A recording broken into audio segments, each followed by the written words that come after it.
Three, two, one. What's going on, folks? Welcome to 34 Questions. This morning, I have a very special guest. Colum is in the building. How you doing, Colum?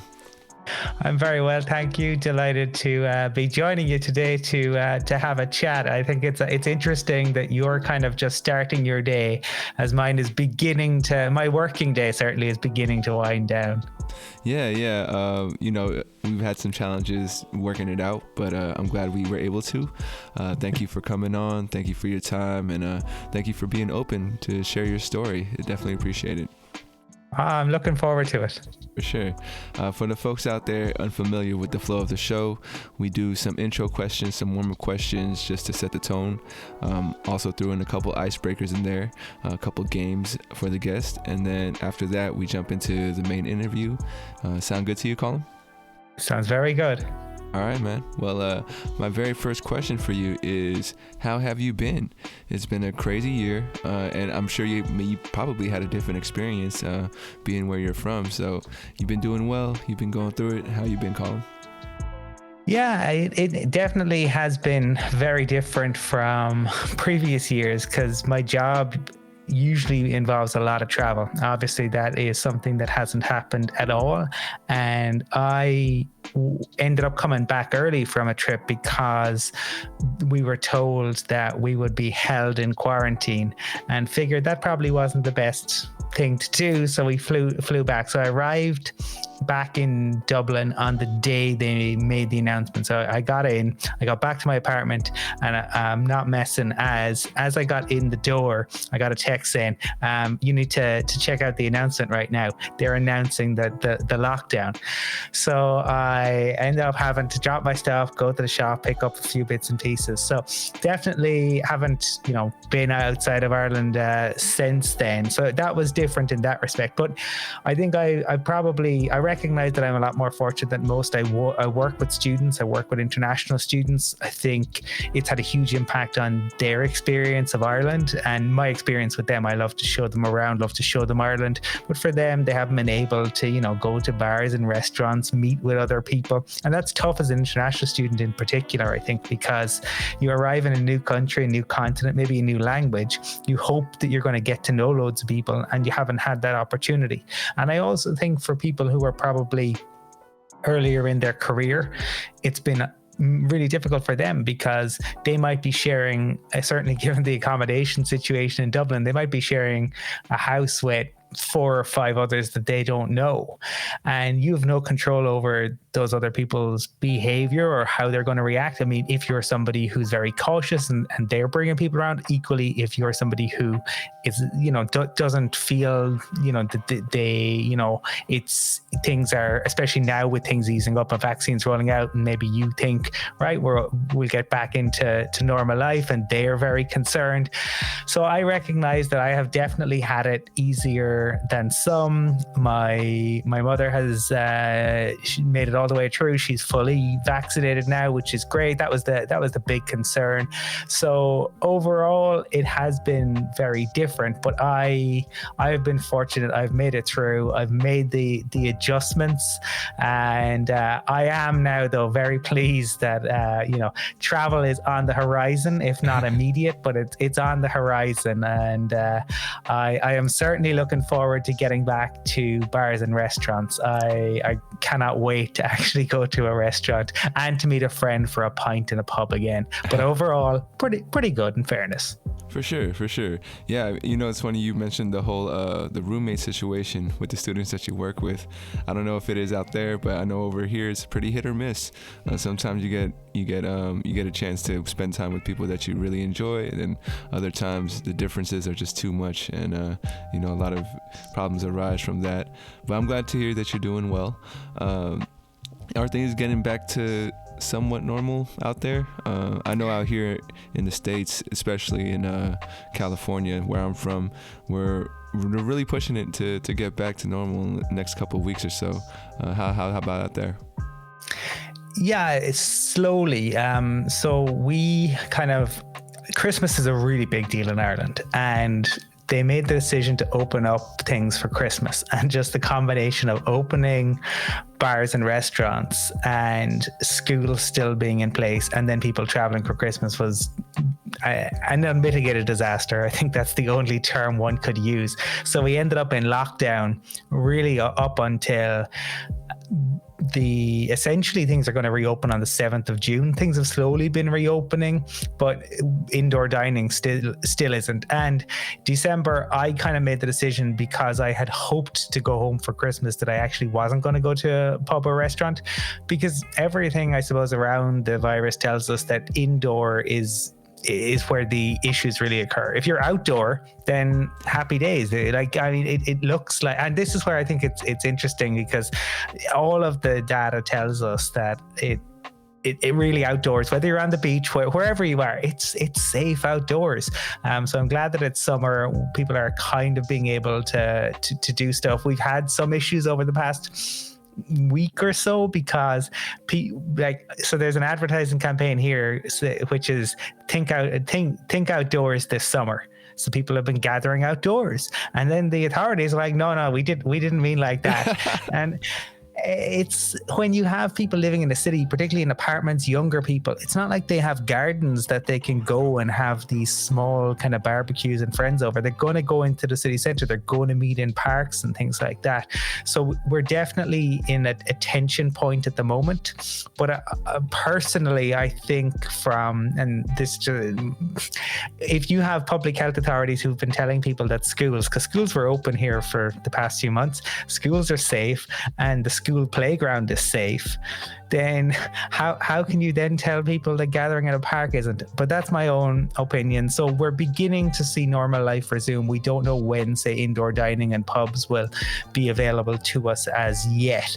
But overall, vaccine rollout is going pretty well. It's really sped up, particularly in the last month or so. So they just opened it up to the 40s, and hopefully they'll get into the 20s and 30s within the next few weeks. So slowly, baby steps, we are re-emerging into the light. But I suppose we had that issue in December, January, where we had the highest incidence of COVID in the world at one point. So we really don't want we hope it's not that the dance where, one step forward, two steps back. Fingers crossed that won't be the case. I like how you framed that, the dance. Yeah. Hopefully everything goes smoothly. When do you hope for traveling to come back and you be able to get out there? I suppose a lot will depend on getting vaccinated. So we had implemented mandatory hotel quarantine in Ireland, probably a year later than maybe we should have, but we did. But now we're beginning to take countries off of that list. So actually the United States just came off that list last week, and none of the EU countries are on that list. So I think once we're probably past the 40s getting vaccinated, I would hope. Right now, I can't enter the United States even if I want. Like I wanted to, just with the way it's set up. I'm hoping that'll change, and once you have a kind of a vaccine passport, they will allow people to get in. I usually, make a pilgrimage to the Mile High city of Denver once a year. And last year was the first time missing it in like a decade. So I got friends and family stateside. I hope to get stateside certainly before the end of the year. I hope to get to the UK, say, before the end of October. That's kind of what I'm looking at as a realistic, because let's say for me, I figure they'll open the portal hopefully, say, maybe 2-3 weeks from now. Generally you register, you get it in 2 or 3 weeks. So realistically, I'm looking at the beginning of July to get my first, and then say the beginning of August to get the second dose, and then you got to give it 2 weeks. Mm-hmm. So I think the earliest I could probably travel would be September, but how will traveling be open at that stage? What does it look like? Does it require PCR test? Does it just require you to show your vaccination card? I think it'll probably be interesting. And I think like I was listening actually to a podcast recently. It was talking about they were just talking as part of it about travel, the airline travel in the 70s, and just people just rocking up to the airport, and just getting on a plane. So I think this is unfortunately going to add yet another layer to an already complex travel process and procedures that we now all have to follow. Yeah, I think it will, and hopefully it doesn't last too long. But I guess it all depends on how fast the whole world gets on the same page, right? That's which might be impossible, but well, hopefully we can work it out. But yeah, September, hopefully just in time for football season to start. Yeah, sure. I hope so. I gotcha. Just moving on, we're gonna head into some icebreakers. This next thing is a one-word spelling bee. This is something I'm pretty ignorant about a lot of things. But would you say like Ireland and the Irish, they speak pretty much the same English as Americans do, or is there any differences? I'm just curious. Yeah, no, of course. I think that's a really interesting. The curiosity is a great trait, and don't run yourself down because you can never know everything about all cultures or all people. The fact that you're curious to want to know is fantastic. I think what is we speak Hiberno English is what we call it, and it's different from even the English they speak in England or up in Scotland. They have their own version as well. But what's interesting is in Ireland, and this is a bit of a tangent, but I suppose we were obviously colonized by England for about 800 years, and if you talk to people in Ireland, I think a lot of people will tell you that the English stopped us, because I'm speaking to you in English, but they implemented what were known as penal laws, and you were penalized for speaking in Irish, and they would tell you that the English essentially beat Irish out of us. But I would argue that isn't the case at all. I would say that what happened was there was a stereotypes and the English used, and then this isn't against them, this is against any colonial power. What they tend to do is they depict their colonial subjects as stupid. There's the simianization, and that's what happened in Ireland, the thick Mick, the stupid Paddy, all of those kind of stereotypes. And in order to overcome that, the best way to do that, and this is a man named Daniel O'Connell, who is known as the liberator or the emancipator, because he won Catholic emancipation, which was Irish emancipation really, and he did that by going to England and arguing in their courts. And he famously said, I can drive a coach and four, meaning a coach and four horses, through any British law, because it's very difficult for your colonial master to tell you that you're stupid and they deserve to rule over you if you can argue back eloquently in their own language. And I would argue that is one of the reasons why we have kind of so many famous authors out of Ireland, the likes of James Joyce, Samuel Beckett, Oscar Wilde, Seamus Heaney, the poet. Such a tiny island has produced these great literary figures, and I think part of that goes back to the struggle, the desire, the drive to constantly prove ourselves and prove that we have the ability to speak English and to speak it well. But we definitely, there's a huge number of accents in Ireland. You drive 10 minutes, there's a different accent, and we have our own ways with certain words. Definitely, I know one of the things that amuses American tourists when they come over, and students, is the fact that we, in a TH word, the H disappears, so it's just tree. And there are various other kind of words that you'll hear used throughout Ireland. And actually, another slight tangent but somewhat related, the Friends reunion, which was on last week, Matt LeBlanc was wearing a shirt, and basically he looked like every Irish uncle ever, like in their just the way he was sitting and the shirt he was wearing, and he became this like Irish Twitter meme. It was inescapable. It was hilarious. It was very funny, in fairness, but it was just Ireland adopted him, and basically he had all of these colloquialisms and sayings attached to the photo, and it won't make any sense, but if people are out there on Twitter, if you search for Matt LeBlanc Ireland, you will now see Matt LeBlanc has been adopted by the Irish people. That's hilarious and fascinating. Thank you for that nugget. That's totally something I've never came across, and so you definitely helped enrich my cultural awareness. And yeah, that's wow. I mean, you were talking about the authors that came out of the island, and that a lot of it came from that motivation to prove that you could speak, or not speak, but you can master another language. So hey, that's definitely interesting to me. All right, well, hopefully this word isn't going to throw you too much into a loop. It is a medical term or illness that's kind of tricky to it won't be too hard.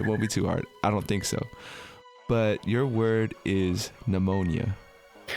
Oh, my spelling is atrocious, but I know it begins with a P, and that's PN. And I'm gonna get this so terribly wrong. PNUMONIA. It wasn't terribly wrong, but you were missing one letter. Yeah. One letter. You got one more chance. But think of everything the same, but one letter is missing. There's an E in there, isn't there? And where does the E go is the question. PNUMEONIA? I'm sorry.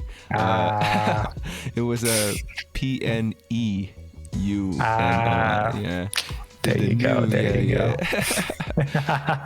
Well, thank you for participating. You got one more chance to stump me, or it's a riddle question. How do you feel about riddles? Riddles can be fun.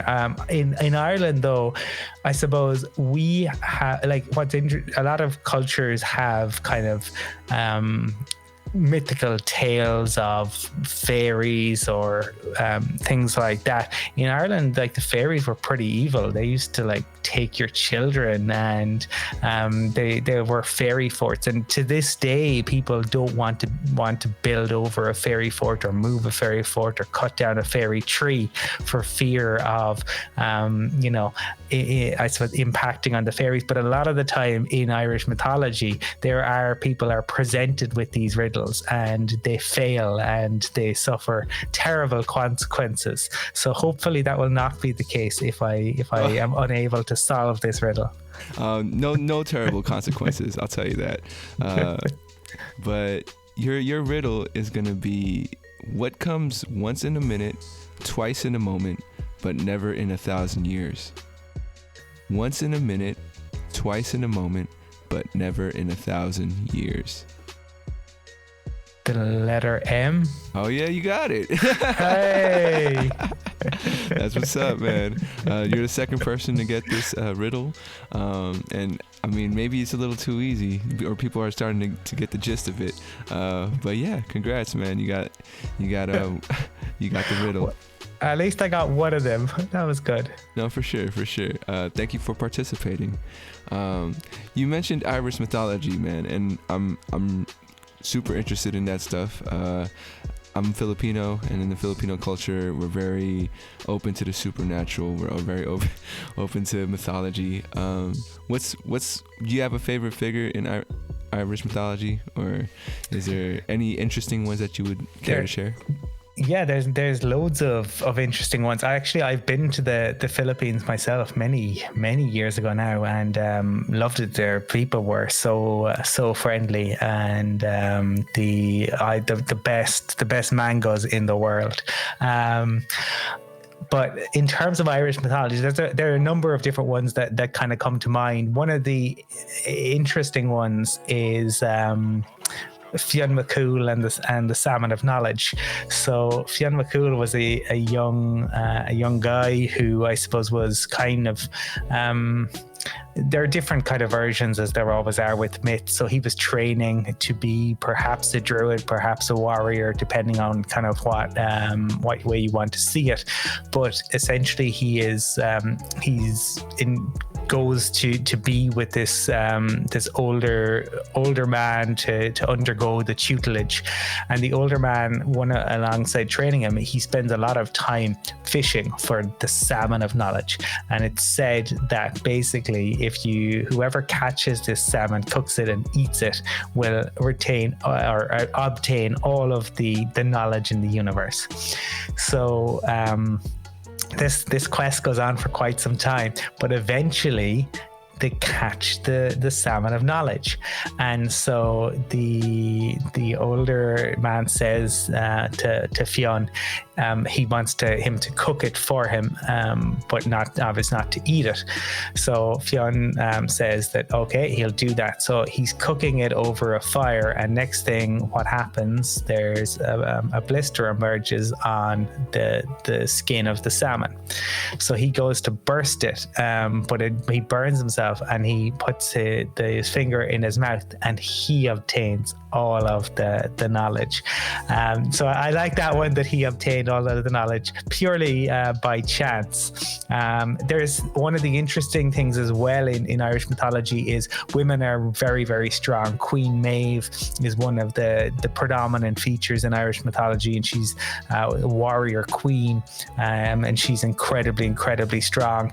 And that's the case. Another one is the children of Lear and Tir na nog, which is the land of the young. That's a great one to look into. But probably the one that is Colum is a great one, because it goes for throughout his kind of life. But the reason he gets the name is he's as a boy, his name was Satanta, which is a really Irish name, and the king basically sees him playing hurling. Now hurling is an ancient Irish sport. It's still played today. It's like, if you can imagine, field hockey, lacrosse and murder. That's essentially hurling. It's the fastest field sport in the world. It's brilliant. But the king sees Satanta playing hurling, and he's so much better than all of the others that the king invites him to come to the castle that evening. They're having a feast, and he wants to know more about who this guy is. So Satanta goes back, but he has his chores to do, which always seem to be part of every Irish myth. And he carries out his chores. So by the time he gets to the castle, the feast has started and the drawbridge is up, and the king, Colum, he has a wolfhound, the famous Irish wolfhounds, the largest type of dogs. And this part, I won't go into too much detail, but essentially Cuchulainn ends up having to kill the dog in order to survive, because the dog attacks him. And the guy comes out, or Satanta as he was, the guy comes out and he's like, oh my god, my prize dog, I can't believe this happened, this is awful, what am I going to do, who's going to protect my kingdom now? And Satanta says, I will, because I must take responsibility for what I did. And so he acquires the name Cuchulainn, which means the Hound of Colum, and he goes on to become the most powerful warrior in all of Ireland, and he defends Ulster, and there's loads more to it. But Irish mythology is absolutely fantastic. Could not say to people, like, definitely, probably not for kids. I mean, Irish stories don't tend to have those happy endings, but if you are listening and you're interested in folklore, mythology, or just good stories, check out some of the Irish myths and legends. For sure. And you said the land of the young. That was one of the ones as well.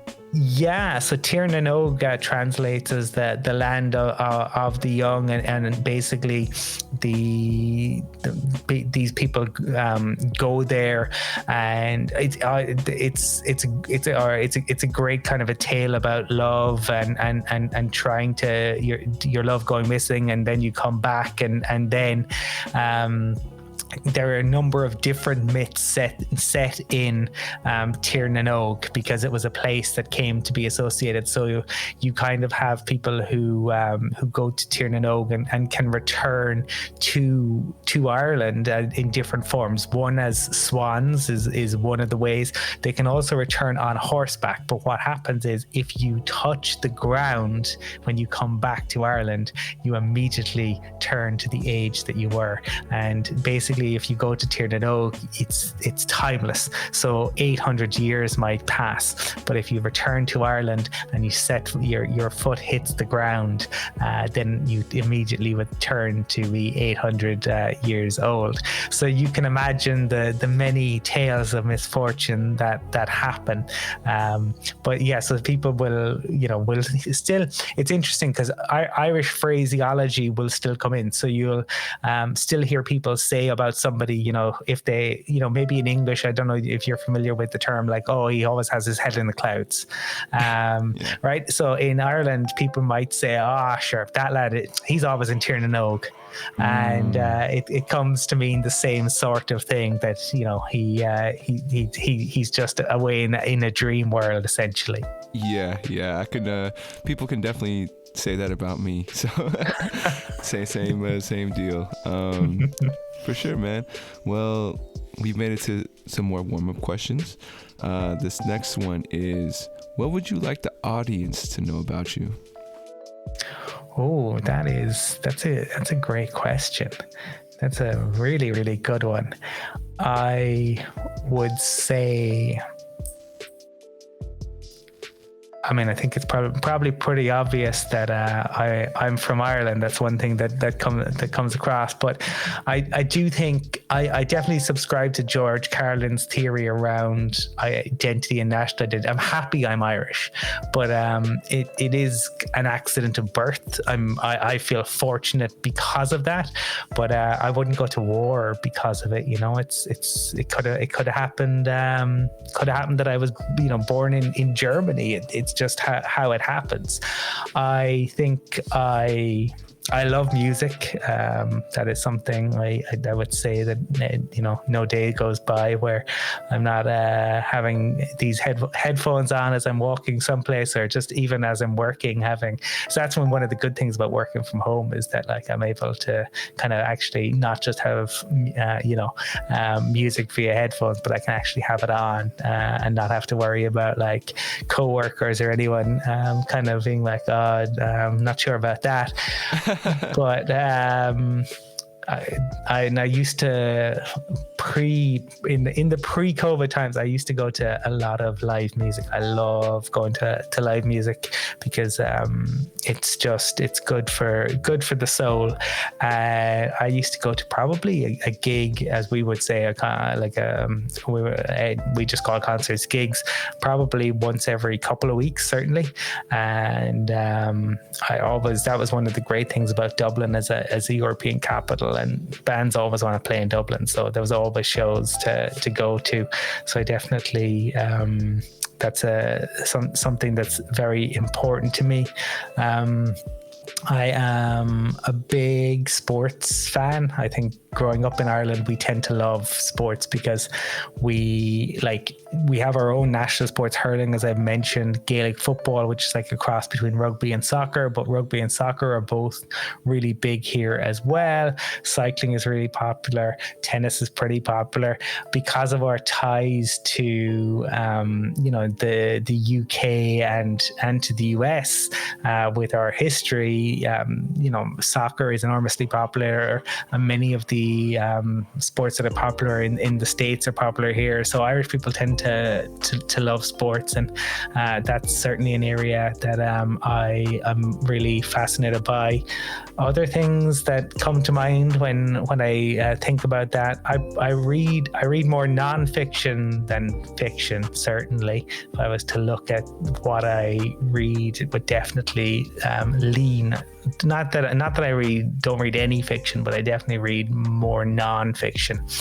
And I think probably my favorite kind of places in the world are just an Irish pub talking to friends. If I could, if you were to say, like, where you can go anywhere in the world, give me just an Irish pub talking to friends. And an Irish pub in Ireland does not have pipe music. It does not have even food. It just has the noise of people talking. And that I love conversing with people. I love hearing stories. I love sharing stories. I think that is the great moments in like what we remember are generally those moments with friends. They're those shared moments that you have, whatever it is, those where you're both laughing about nothing in particular, or even when, say, you're like funny movies, what makes them funnier, I think, a lot of the time is when you're quoting them back to your friends and you're sharing them. Like, it's not the memory of Dumb and Dumber being hilariously funny, but it's sharing a quote from Dumb and Dumber with your friend, and you both laugh about it 20 years on. So I think probably that those are the things that instantly kind of come to mind. And if I was to potentially sum it up, I suppose, to me, I think in life there are three things that are really important, and I would sum those up as love, laughter, loss. And I think a lot of the times you can't control loss. A lot of the time the world takes things away from you, be that your loved ones, be that just situations that happen. But loss impacts us all in one way, shape or form, whatever it is. And loss, different types of loss lead to different types of grief, but it's certainly an impactful experience for all of us. Laughter, I've talked about that. I just think laughter it's genuinely magical, because it totally takes you out of any situation. When you see, or when if you think back to situations where you have been sick or you haven't been feeling well or whatever it is, and you laugh for that moment, however long that moment lasts, you're absolutely transported out of that. You no longer think about the fact that you're sick or how you're feeling. You are transported to another realm. So I believe laughter is magic. And then love comes in all sorts of different forms. It can be someone you love, obviously, be that a partner, or be that your family or your friends, but you can also, the way in which we love books, or we love movies, or we love music, or we love sports. It takes different forms, but those are the things that bring us joy or frustration, but it's all part of it. And I think it's to try to focus on, for me, it's focusing on those three things that I endeavor to do. I fail all the time, but you just dust yourself up, get up, and get on with it again. For sure. Thank you for that insight. Definitely appreciate your point of view, and I can appreciate it. I was gonna say there's a lot of questions that kind of popped into my head, but first off, I just want to say thank you for sharing this moment with me, as far as connecting. And I think that's one of the things I definitely look forward to, is just talking to a stranger or talking to people at the pub, and getting to know who they are. So this format definitely brings me back, and that's why I kind of created it too, is so I could have these conversations with people. But yeah, there's a lot more questions, but I have to move on with the warm-up. And the second question in the warm-up is, if someone were to pay you a tribute, how would you like to be honored? If I was going to say to myself today I'm going to do something in the honor of Colum, what could I do? Ooh, that's a good question as well. I think it's just, if you were to, and this isn't honor me, I think letting people know when they matter to you, or or it's something that's said so frequently, but it is so true, because I'm sure we've all had situations, or aware of situations in your life where things can change for any number of reasons, and it's just when people matter to you, or somebody's done something that you are really happy with, just to let them know, to acknowledge it. It doesn't have to be anything really big or monumental, but I do think acknowledging it, letting people know, reaching out to let them know that you're thinking of somebody, just to, even if it's been a while. Like very often it's the little things. I don't know if I'm sure you've probably had this experience, but you're having just not a particularly good day or a particularly good week, and you get a text from somebody you haven't heard from in a while, and all of a sudden you're like, so good to hear from them. Remember that time?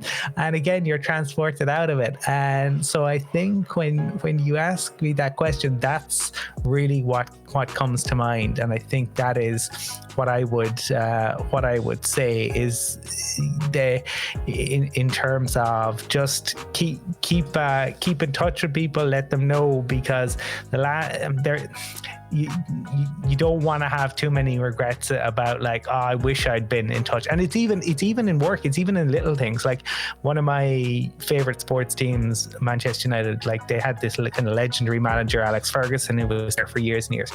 And he said, like, when he was dealing with players, he'd always let them know about when they were going out to enjoy themselves, right? No matter what match it was. But when somebody had done something really well, just to let them know, just, a well done, so that they get the acknowledgement. It doesn't have to be that suddenly you laud them in front of all their teammates, but just getting that just makes us all feel good to have acknowledgement if we've done something and done it well. For sure. So the folks out there, remember to let people know they matter, in honor of Colum. And my last question for you is, in the warm-up, is on a scale from 1 to 10, how well do you know yourself? Ooh, that's another good question. I think I would say I know myself reasonably well. I think what's interesting is that our identity always shifts and is malleable, and it depends on place and space. So who you are with your grandparents is going to be different than who you are with your friends. Who you are in work is going to be different than who you are in the bedroom. So it definitely does shift, and that doesn't mean that I think previously people thought there was kind of maybe one set identity. I don't think that is necessarily the case, but I definitely have taken time to reflect on it over the years, and I think that it's taken the time to reflect on it. I don't think it necessarily always comes with age. I think sometimes maybe people don't want to, for any number of reasons, want to get to know themselves, and I think there are probably always things that we won't know. I think, didn't he win some award for the way in which he butchered about the Donald Rumsfeld, the known knowns and the unknown knowns, and that idea that there are unknown knowns and there are unknown unknowns. And so I think it's probably a little bit of that, recognizing that there are things that you probably won't ever know, but to sit with yourself as well, and to sit with maybe the more uncomfortable aspects of yourself, and to say, because as you can always look to get better as a person, and you can always, in the way in which you've reached out to people, and I encourage people to do that. You can also, like, certainly say, I recognize that I've reached out to friends in the past who really helped me, maybe when I was in high school, right? And just to say, look, I was going through a really tough time. I probably couldn't articulate it at the time that you really helped me out, but you did. and even things like that. But I do think taking time to sit with yourself and to say, are there things I could do better, and to probably be present in that moment, not where it's you're getting into bed and your brain is like, hey, remember all the cringeworthy things that you ever did. It's not that part. It's more to be present and to say, right, are there things where I was incredibly selfish? Can I ensure that I don't behave in that way again? For sure. What would you say is your favorite part of your personality? I think I think that I like. That's a good question. There are a few different things that I think I try. I suppose the desire to constantly to not get too set in my ways, to constantly look, to constantly say, just because I do it this way isn't necessarily the best way or the right way, or how can you constantly look to learn from others. That's probably something that I'm really work on, and I'm conscious of, that I don't get too set into particular patterns.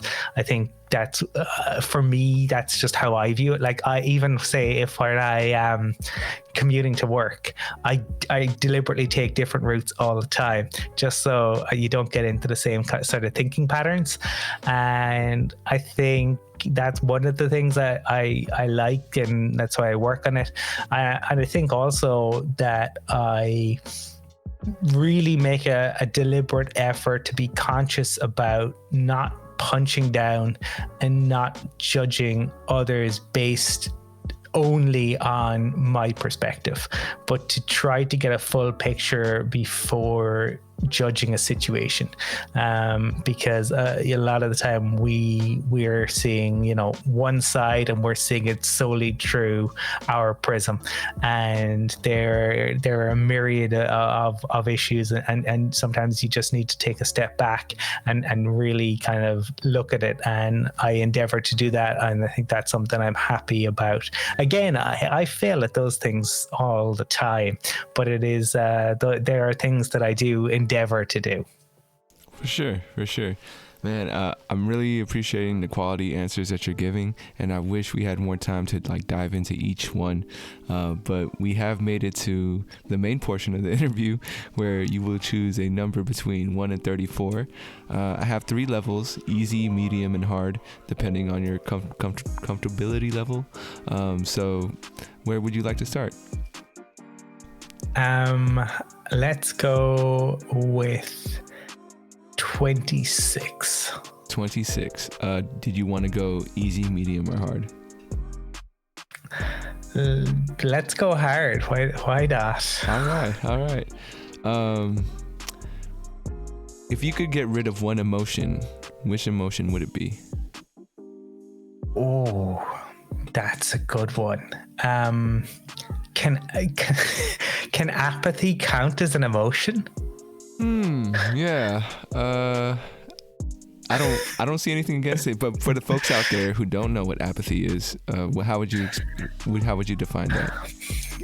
Because to me, apathy is the opposite of love, I feel. And I talked about the importance of love earlier, but to me, that is the opposite in many respects, because apathy is nothingness. It's a void. It's meaningless. Nothing holds any meaning for you if you're apathetic. To me, again, I'm talking about purely my perspective on it, but to me, if you're apathetic about a situation, it's like, well, it's utterly meaningless. It derives, or you derive nothing from it. And I think that is something probably that, as an emotion, I don't know what it what it does from you. Certainly, to me, the first thing in terms of when you asked that question, that was what came to mind. And I'm thinking that would be, that would probably in its own sense create a whole other set of issues. But I do think that the apathy is an emotion that, if I was to get rid of one, that would be the one I would say, that is gonna be the one that will improve things for me. And because I think it's things like supposed negative emotions can probably be good at times. The other one that would probably be high up there for me would be jealousy, because I think that's probably one that are there good things from jealousy? I don't know. Anger, I can definitely see anger being justified, and anger being a useful tool at times to spur change and to drive you on. Jealousy, though, is jealousy a good motivating factor at any point? That's another question. So can you put apathy as an emotion is probably a question. Does any good come from jealousy is another, and those are the two in relation to the question that you asked. Those are the two things that come to mind right now. I mean, you definitely made some good points. I definitely have to rethink it myself as far as, do I count apathy as an emotion if it's the lack of emotion? But yeah, and jealousy, that's an interesting one as far as is it ever good? And I don't know. I don't think so, because it comes down to like it always comes down to comparing yourself with another, or comparing what you have with another. And I think comparisons is not a great thing for the most part, because we are so different, but we want to be the same. Or there's a lot of folks out there who want to be like somebody else a lot of the time, and I don't know if that's the best mental state that a person should be in if you're always hoping to be someone else. You gave me some things to chew on, for sure. One tricky thing about this question for me is that, how they say you can't really be happy if you don't feel sad, and you can't be sad if you don't know what happiness is. So another question to add on to that is, what would be, you said the opposite of apathy would be love, but I don't know what the opposite of jealousy would be, would it be like, I have no idea. Any ideas?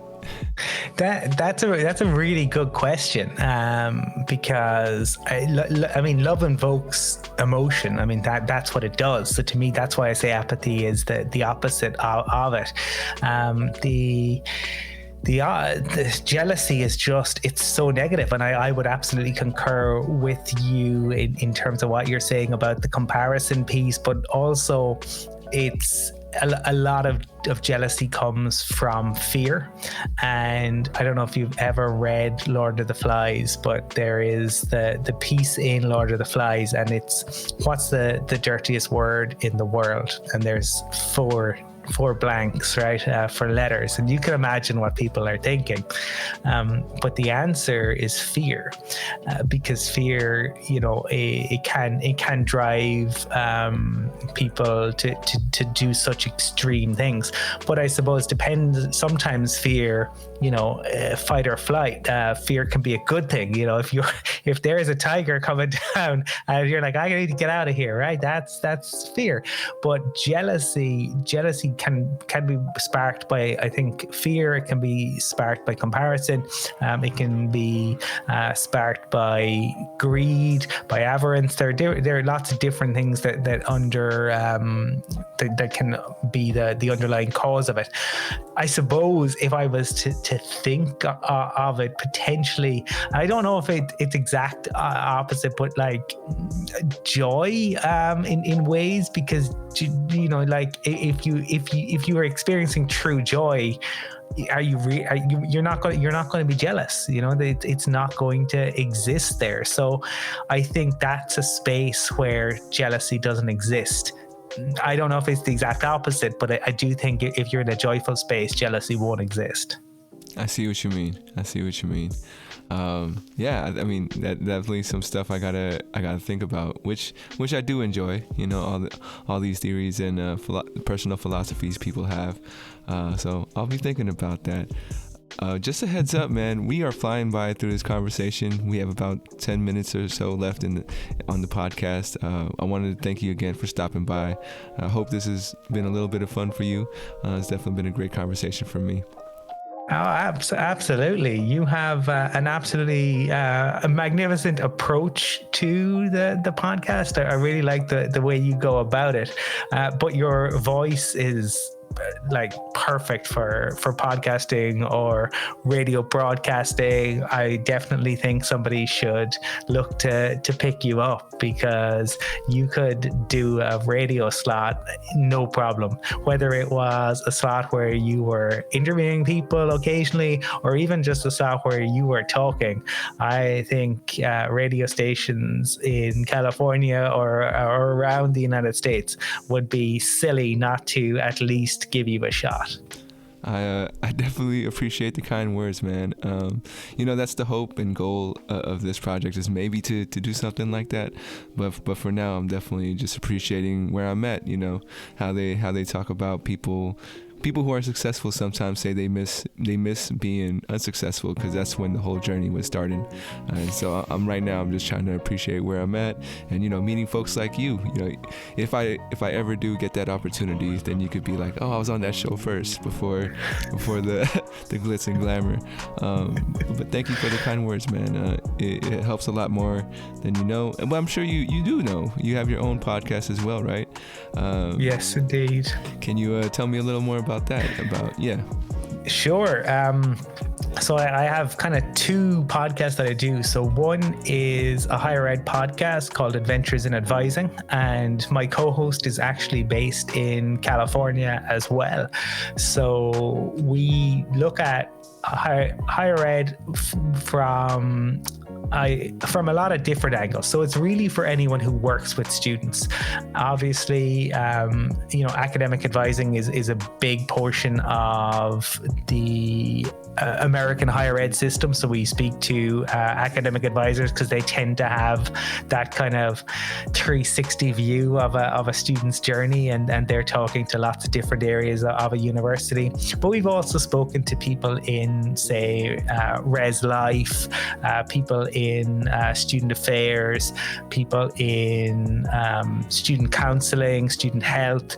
Spoken to a lot of students themselves to get their thoughts, especially say graduate students or students doing PhDs, and even spoken to faculty members about like the PhD process, because that's really interesting in and of itself, where you have this really intense relationship between the supervisor and the student, and they're working on a project, and how much training has the supervisor been given, and how do you navigate that journey. We've looked at international students and their experiences, looked at the experiences of students with disabilities. So we've covered a lot of different topics. That one comes out twice a month, and we will have the next episode coming out in early June. So it's generally the first and the third Mondays of every month. So that one comes out, and we've been going for about a year and a half on Adventures in Advising now. And yeah, if any of your listeners are involved in higher ed or want to get involved, get in touch. Dave, just get in touch with me, full stop. I love talking to new people, and I'm pretty active on social media, especially Twitter at Colum from Cork, COLUM FROMCORK. Definitely reach out. The other one that is the Irish NFL show. So I have been a fan of the NFL for 20 plus years, longer, probably 30 years, and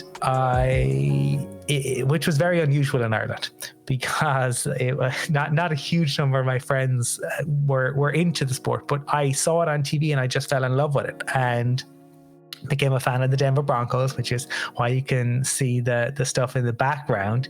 And I have remained a loyal fan ever since. The first game that I was allowed really stay up for was a Super Bowl where the 49ers put what remains the biggest beatdown in Super Bowl history on the Broncos, and I cried over it, but I remained a Broncos fan and have been rewarded with some 3 Super Bowl wins since.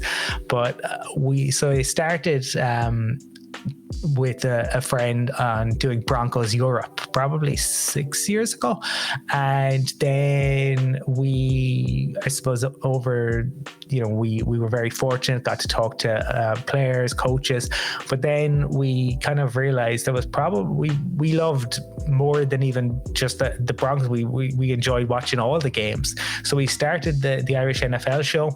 There are now 4 of us.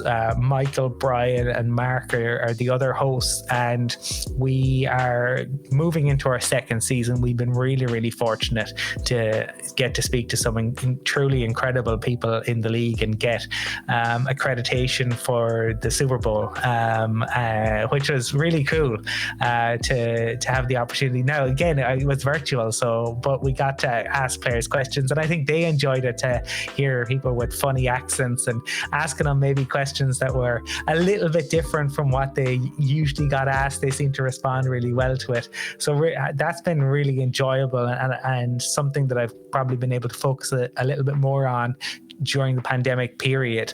So if there are people out there who enjoy the NFL and they enjoy hearing 4 lads with funny accents talk about it, then the Irish NFL show, you can find us on kind of any of the social media platforms, Instagram, Facebook, Twitter, YouTube. And we had like Mike Silver from the NFL Network on last week, but we have had I've been fortunate. I got to speak to Wade Phillips, who the legendary defensive coordinator for the Broncos, twice now. He was such a gentleman. Wade is incredible in his insights, and he's such a great storyteller as well, which is fantastic. So please do get in touch, reach out. I love talking to people. I love hearing different perspectives. So those are the kind of the 2 main podcasts or shows that I'm involved with. That sounds amazing, man. And I do believe some people in my audience would be interested in getting in contact with you as far as higher ed and also NFL. I'm a huge NFL fan as well, man. My team is the Niners. I'm from the Bay Area, so I apologize for the beatdown. But like you said, you also had 3 championships, and that's how you kind of know if you're a true fan, right? Is if you can go through the losses and go through the bad times. So definitely respect your fanhood. Yes, no, exactly. I think you guys are in for a good year in this upcoming season. Yeah, I mean, it's been up and down. We got to stay healthy. Like every NFL team has to stay healthy. That's, I think, the biggest thing. But we'll see. I don't try to get too high on my hopes, because you never know what was going to happen. I got my heart broken a couple of years back with Mahomes just, tearing us up. But that I'm definitely going to be tuning in. And like we talked about comparisons and being jealous, I have to admit, man, I'm a little bit jealous that you've been able to get in contact and be a part of the NFL media. That's pretty fucking cool, man. I would say, if you ever need another fantasy football league to join, you got an invite from my league for sure. You might run circles around us, but who knows?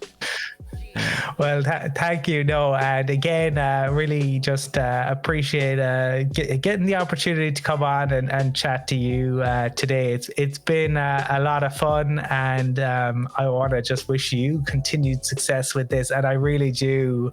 I do mean it. If I'm talking to people stateside and they are looking for any sort of media voice, I will 100% be recommending you. I appreciate that, man. But before we head out, you have about like 5 more minutes. But we got some concluding questions. I don't know if you're in a rush to get out of here, but no, not at all. Happy to continue to chat for a little bit. All right. Well, we made it to the concluding portion of 34 questions. Just have a couple closeout questions for you. And this next one is actually from a previous guest. I've been trying to find a way to connect my guests together. This is one of the ways. This is from Simone from Shmoney Talks. Shout out to Simone. Her question for you is, when was the last time you felt happiness? When was the last time I felt happiness?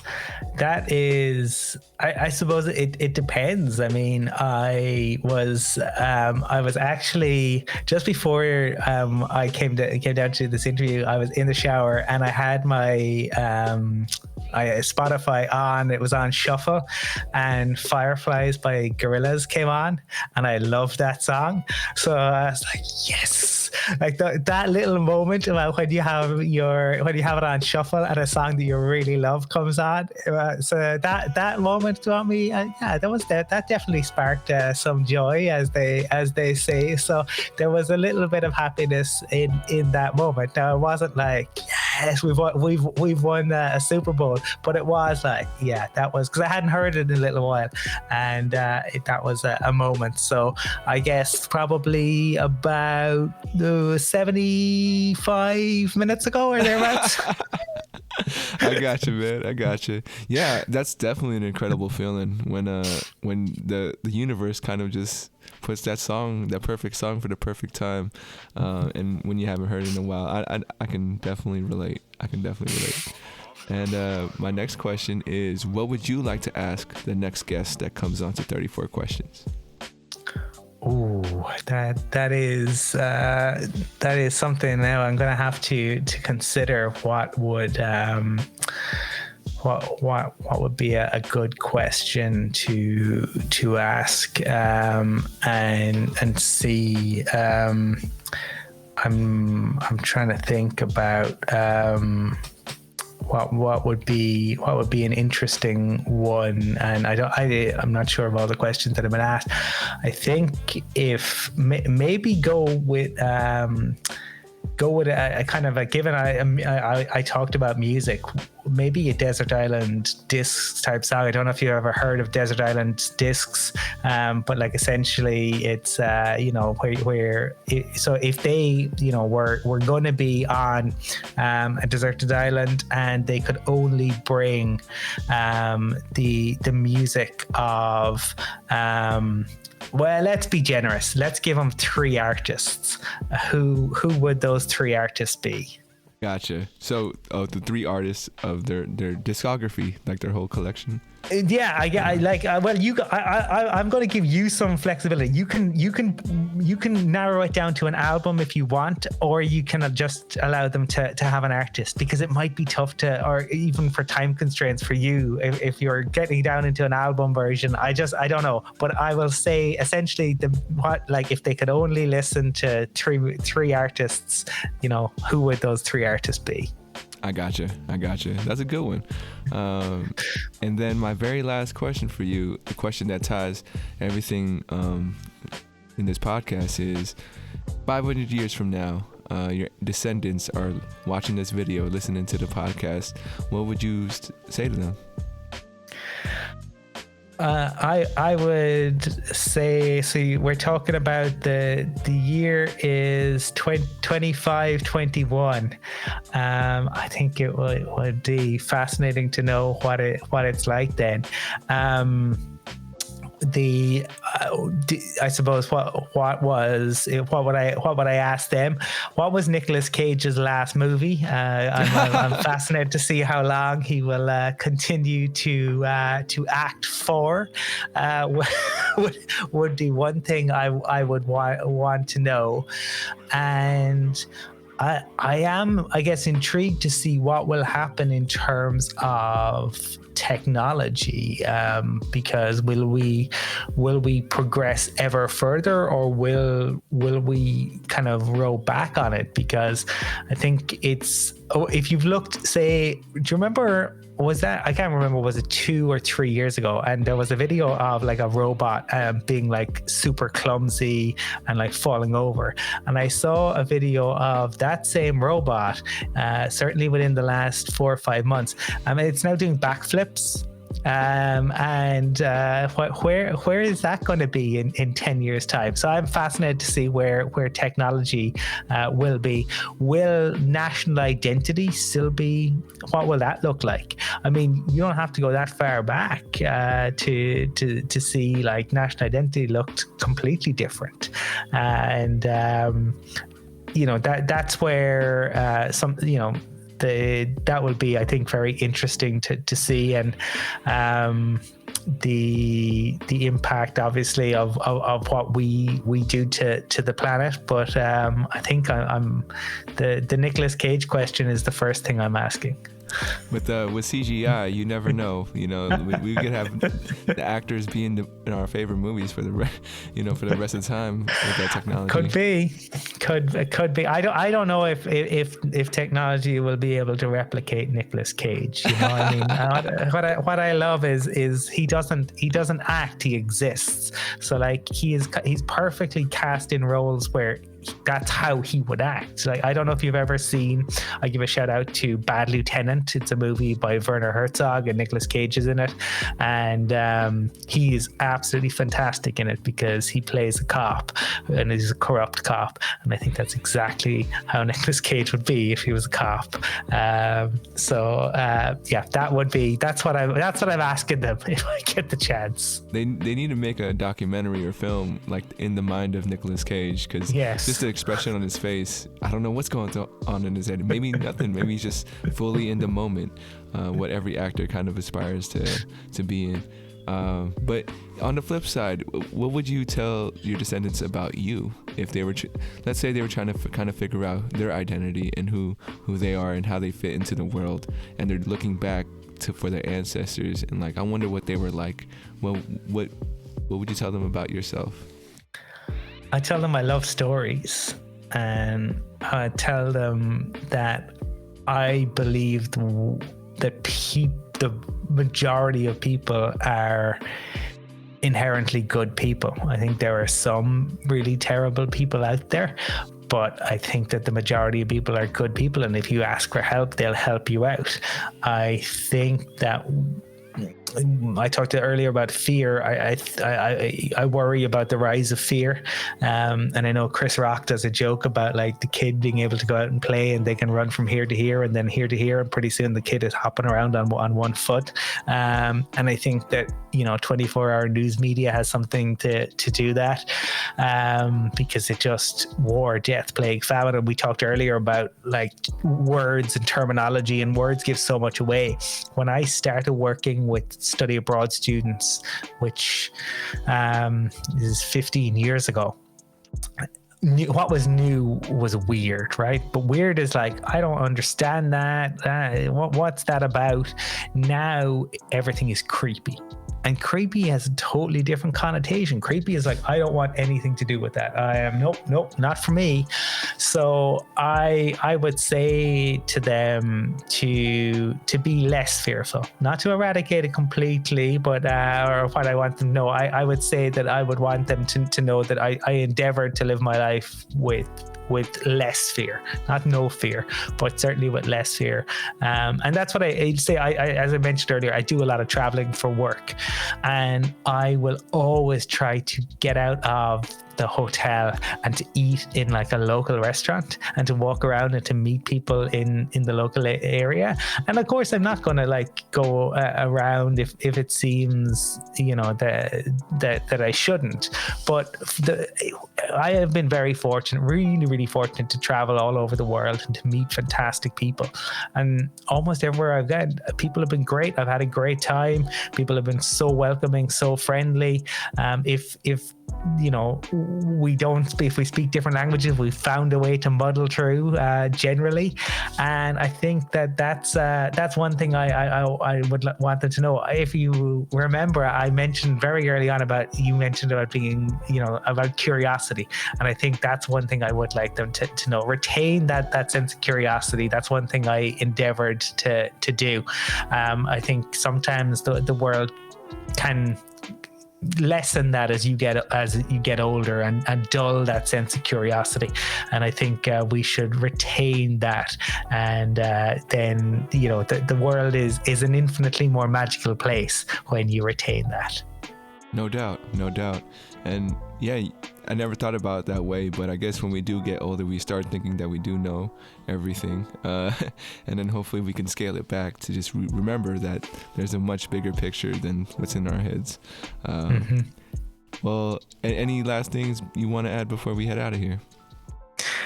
This has been great fun. I've had a great conversation, and I said earlier, like, I miss the pub and conversing. So this has been like, had we met in a pub, I think we'd have had a great conversation. And this was just like that. So thanks. I wish we had some, it's too early for me to have a drink right now, but maybe next time we'll be able to share a drink over a call. If you are open to coming back in a couple of months or so, maybe when the NFL season starts again, I think I will I'm trying to start my own kind of Niner or NFL thing as well. But I got to figure it out. I want to start with this, and hopefully I could get you back on and we'll talk some NFL. Absolutely. Yeah, no, please do keep in touch. Will do. Thank you for stopping by, Colum. I want to thank all the folks out there for listening, either on Spotify, Apple Music, or watching the stream on YouTube. Definitely appreciate your time as well. Remember to reach out, reach forward. As always, much love, and we'll catch you guys next time on 34 Questions.